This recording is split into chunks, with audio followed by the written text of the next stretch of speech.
In this week's episode, we'll be inking in the hair, utilizing a rapidograph, ink, and a brush.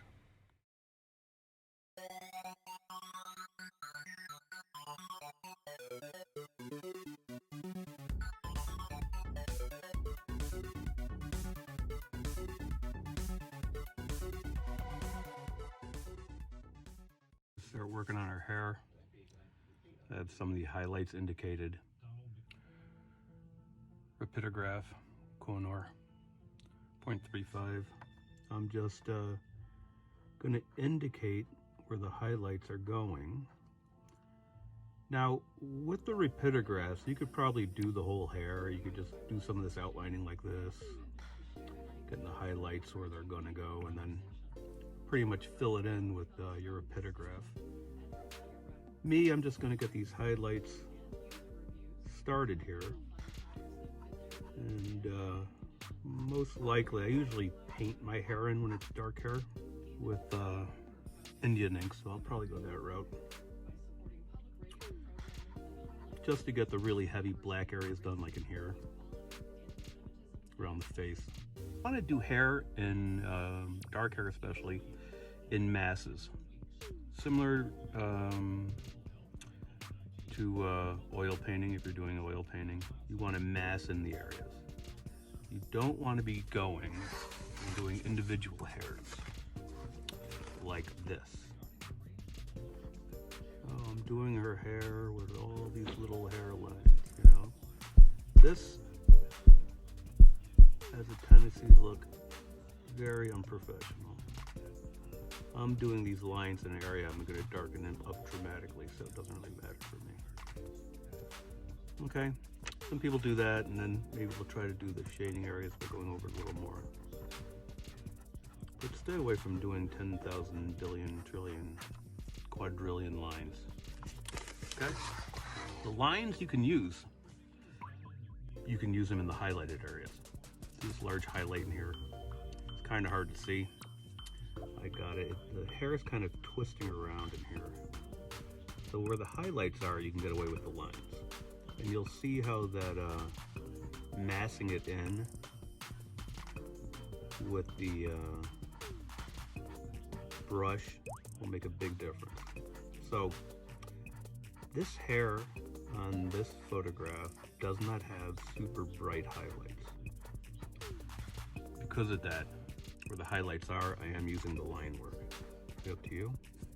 A lot of inkers don't put the heavy black in their ink work until after they have erased all the guidelines, because erasing can really screw up ink work, and it'll be a lot more evident in the jet black areas. So what I did is I came in around this edge, and I already, except for a couple little spots here and there, erased the external edge that will be affected when I do my large erasing. So I'll be safer there. And that's pretty much the process. She has a couple of hairline of her bangs coming down the side of her face here, so we want to do that. So this is going to be the dark edge of where her hair hits her face, and then we're gonna just do some light lines down here to indicate where her hair is coming over her corner of her face.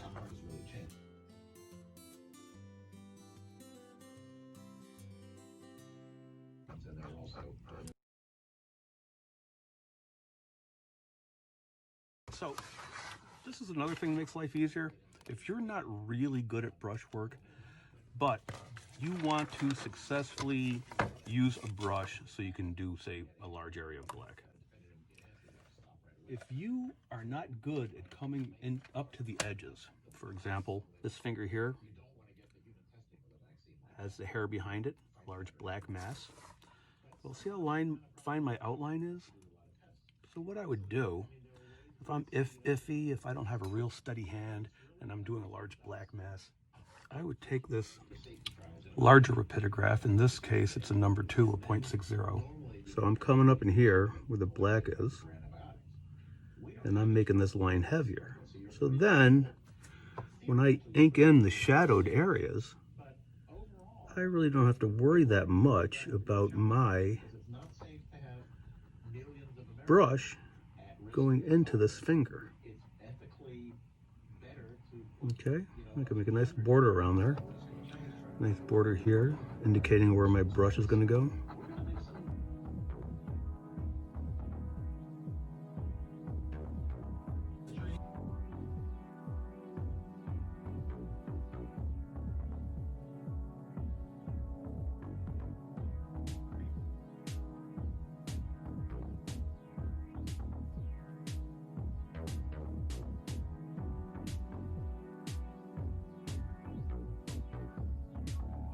So I see black in here.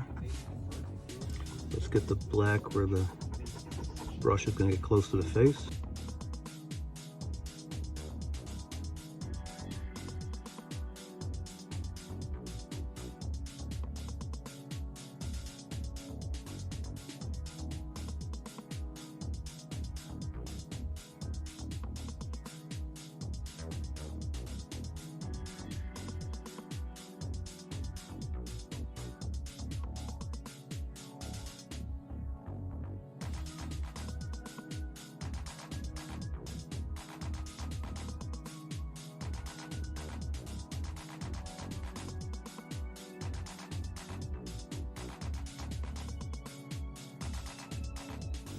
Looks like I'm pretty much done here. So now we'll get ready to do the inking with the brush, and I'll be using Windsor Newton Series 7 fine sable brush. This one is a number 2. I usually use a 2 or a 3. The ink I'm using today for this is Talons Indian Ink. I find it to be a really nice ink to ink with. I like the way it dries, it's waterproof, and it's nice and dark. I'm not getting paid for any of the materials I'm showing you. These are just items I like to use. I think you might be able to see this a little better. I hope so.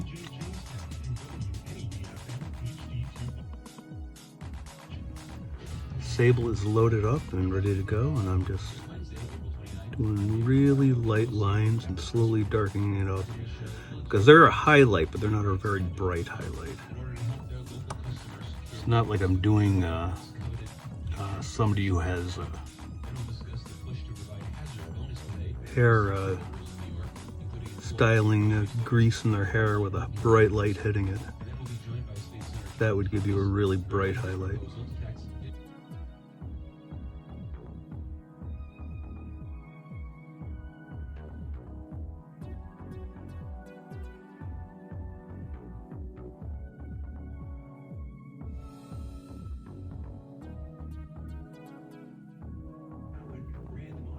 Entering the dark areas with my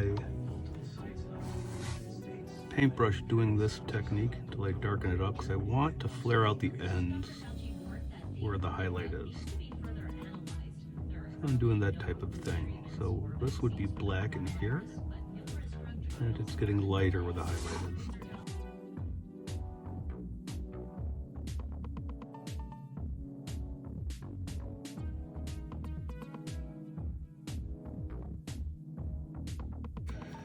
This is a highlight here that I'm going to fan into it.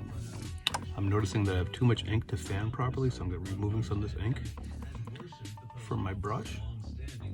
Double checking my line. Now see how nice that little fine line is? I realize I'll be able to attack this area the way I want to.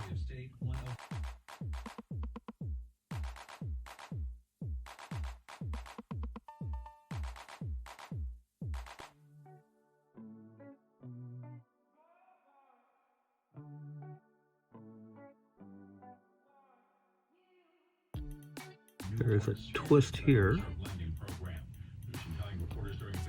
so I'm going to get that in there.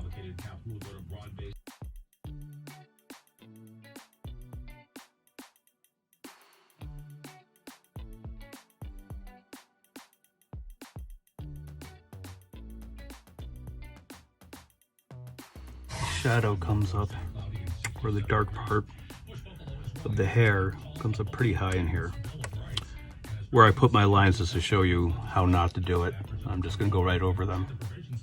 Normally, obviously, not demonstrating, I would never have done that because I really don't like the way those lines will remain in the picture, even if I shade over it like this.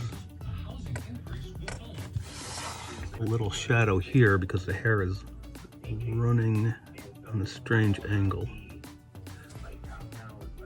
Now where I'm going to merge and put our line work in, I'm using a very unloaded brush. I'm checking to make sure I can do a fine line, which doesn't seem much of a problem. And I can put that in here. Going with the shape of the hair as it is bending around. So I'm doing the same type of work. There we go. This highlight here has got to be feathered out, if I can reach it from this angle. I'm not working on an art table, so it's a little more difficult. And I want to fade these out a little more. But I don't want to fade them out so much that you can't see what I'm doing.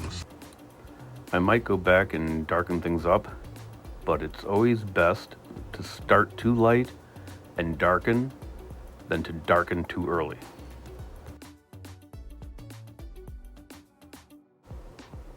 I like to make sure that my highlights are correct. I really don't like going over my pen and inks with any type of opaque white paint. It's just too thick and I don't like the way it looks on a finished product. It's fine to use opaque paint for corrections if you're doing like comics, because nobody's going to really see those corrections in the final product.